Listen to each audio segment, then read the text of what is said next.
자, 이제 모집단하고 표본이라는 말, 요거에 대해서 알아보려고 해. 자, 우리가 이제 국세조사는 국가의 세금조사인데, 그건 그 나라 인구를 정확히 알기 위해선 국민 전체를 조사해야 돼. 전체 조사해야 돼. 전체의 수, 전수 조사라고 이야기를 하는 거고, 이때 조사 대상이 되는 집단 전체, 요걸 갖다가 모집단이라고 이야기를 합니다. 반면에 그거에 비교해서 알아야 될 것이 이제 표본조사라고 하는 게 있거든. 전수조사의 반대말이라고 볼 수가 있는데, 이 표본조사는 언제 하느냐? 전구의 수명을 검사하고 싶어. 전구가 이렇게 가 있는데 이렇게 다 검사하면 이렇게 다 못 쓰게 되잖아. 이 중에서 10,000개만 꺼내서 조사를 해보는 거야. 그래서 전구의 수명이 2000시간이구나. 이런 걸 알아보기 위해서. 따라서 전구의 수명 같은 거 검사를 할 때는 전수조사를 하면 그 회사는 망해. 그럼 표본조사를 해야 돼. 그래서 이 표본을 조사를 합니다. 라고 하는 거. 자, 이때 이 표본이라고 하는 건 우리가 영어로 이야기했을 때 샘플 가져와봐 하는 이야기 할 수 있겠지. 그게 바로 표본이 되는 거고, 여기서 중요한 용어가 나오는데, 여기 표본의 개수 있지? 표본의 개수를 수학에서는 표본의 크기라고 이야기를 해.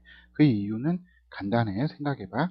표본이 꼭 물건만 되는 게 아니라 사람이 될 수가 있어. 그럼 개수라고 이야기하긴 애매하잖아. 그치?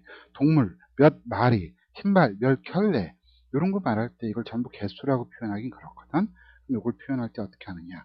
전부 표현하기 위해서 표본의 크기라는 말을 쓰는 거야. 그러니까 개수라는 말 대신에 크기라는 말을 쓰는데, 이건 크기가 이만하냐, 이만하냐 이런 걸 말하는 게 아니라 이 표본이 100개냐, 200개냐, 또는 100명이냐, 200명이냐, 10,000명이냐, 100마리냐, 1000마리냐, 그럼 표본의 크기, 이게 갖는 의미가 이 표본의 개수를 의미한다는 거. 그걸 좀 명심해 주는 게 좋아요. 그래서 표본의 크기라는 말은 그 개수를 의미한다라고 봐주면 돼. 다음, 표본을 선택한다는 말을 표본을 추출한다라고 좀 어려운 말을 써서 다루고 있습니다. 이 추출한다는 말이 선택에 좀 어려운 말이다 해서 기억을 해주고 외워주면 되겠습니다. 알겠지요? 자, 여기까지 복습. 그 용어의 이해만 해주면 됩니다. 자, 복습하세요. 자, 복습했으면 이제 추출이라는 말하고 추정이라는 말을 한번 구별을 해보자. 모집단에서 몇 개를 뽑아내서 이렇게 만들어 놓은 게 표본이거든. 이걸 추출한다고 하고, 이 표본을 가지고 이 전구의 수명은 대략 2000시간이구나 하고 짐작하는 것, 추리해서 그 짐작하는 걸 추정이라고 이야기할 수가 있네. 추리해서 정한다라고 하는 거야. 대략 2000시간이다 하고 추리해서 정한다, 추정, 이렇게 이야기를 합니다. 뽑는 걸 추출, 여기에서부터 거꾸로 이 결과를 가지고 추측해서 정한다 하는 걸 추정이라고 이야기를 하는 겁니다. 이 용어 또한 기억을 해 주십시오. 알았죠? 추출, 추정 기억을 해 주십시오. 자, 다음에 이제 볼 거는 표본 평균, 요거에 대해서 보려고 하는 거거든요. 자, 한번 봅시다. 이게 0, 2, 4, 6 이렇게 4개의 공이 들어있어, 주머니에. 여기에서 2개의 공을 꺼내는 거야. 추출하는 거야. 다시 꺼낸 거 집어넣으면서 첫 번째 꺼낸 공이 x1, 두 번째 꺼낸 공이 x2라고 해봐. 이들의 평균을 구한다고 하면 x1 더하기 x2를 2로 나누면 되지. 그래서 처음에 꺼낸 공이 0이고 두 번째 꺼낸 게 0이야. 그거의 평균은 0이 되겠지. 첫 번째 꺼낸 공이 2고 두 번째 꺼낸 공이 0이야. 요거의 평균은 1이 되겠네. 첫 번째 꺼낸 공이 4고 두 번째 꺼낸 공이 0이라면 그때 평균은 0 더하기 4 나누기 2에서 2가 되겠지. 이런 식으로 구해줄 수 있겠지. 그치? 이걸 갖다가 표본의 평균이라고 해. 표본 2개를 꺼내서 2로 나눠서 그걸 x바라고 하는데, 이 x바, 이게 표본을 꺼낸 거의 평균, 그 표본의 평균이라고 이야기를 해주는 겁니다. 이 용어에 대한 정확한 이해만 해주면 돼. 다시, 이 x바를 표본 평균이라고 합니다. 표본 평균이라는 건 표본 꺼낸 거의 평균을 구한 거 있지? 그걸 표본 평균이라고 하는 거다. 그걸 이해해 주면 됩니다. 알았죠? 나머진 읽어봐도 좋고 안 읽어봐도 좋습니다. 자, 그래서 표본 평균에 대한 이해만 해 주십시오. 지금. 자, 그러면 이제 이렇게 해가지고 구한 모든 그 무엇이냐, 모든 표본 평균 있잖아. 표본 평균은 0, 1, 2, 3, 4, 5, 6 이렇게 7가지가 나와. 이렇게. 그래서 그 7가지를 가지고 표본 평균 그거의 확률들을 구해봐서 그럼 0인 경우는 요거 하나밖에 없네. 그럼 1인 경우는 요거 2개밖에 없지. 그래서 16분의 2 이런 식으로 해서 일일이 표본 평균의 확률을 구했습니다. 표본 평균의 확률을. 오케이?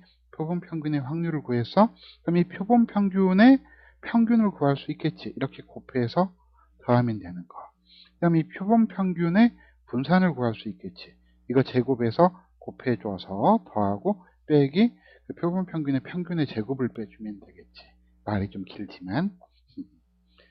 자, 그래서 이렇게 계산을 해본 결과가 이렇게 나오는데 결론. 표본 평균의 평균 분산은 모평균 하고 같고 이 표본 평균의 분산은 모분산의 2분의 1하고 같습니다. 라고 하는 거. 다시 한번 표본 평균의 평균, 이건 모평균하고 같고 표본 평균의 분산은 모분산의 2분의 1하고 같습니다. 이것이 대부분의 경우에 있어서 성립을 합니다. 그래서 최종적인 결론 나오는 식이 있습니다. 그게 뭐냐? 정규 분포는 여기가 평균, 여기가 시그마의 제곱이야. 이것이 표본을 구해서 하는 쪽으로 넘어가면 어떻게 바뀌느냐? 평균은 똑같아. 근데 분산 쪽이 n분의 시그마의 제곱 이렇게 공식이 바뀌어. 이 n은 표본의 크기를 말하겠지. 표본의 크기 이거를 말하는 겁니다. 알겠습니까? 그래서 이 공식을 기억을 해줘야 된다. 이 공식을 기억해 주면 지금 쭉 해왔던 이 위에서 해왔던 이 과정들 있잖아. 쭉 위에서 지금 해왔던 이 과정들을 생략을 하고 이 공식에 의해서 바로 구할 수가 있는 거거든. 알겠습니까? 그래서 이 문제를 수월하게 풀 수가 있다라고 하는 거. 그래서 일반적인 정규분포는 평균, 그 다음에 표준 편차의 제곱. 표본의 정규분포. 표본이라는 말이 있을 때, 모집단 표본 이런 말이 있을 때는 여기가 평균, 여기가 n분의 시그마 제곱이 된다라고 하는 이야기입니다. 개념인 중에서 여러분들이 꼭 알아야 할 거 위주로 설명을 했거든요. 자세하게 한번 내용을 읽어보면 좀 더 도움이 될 겁니다.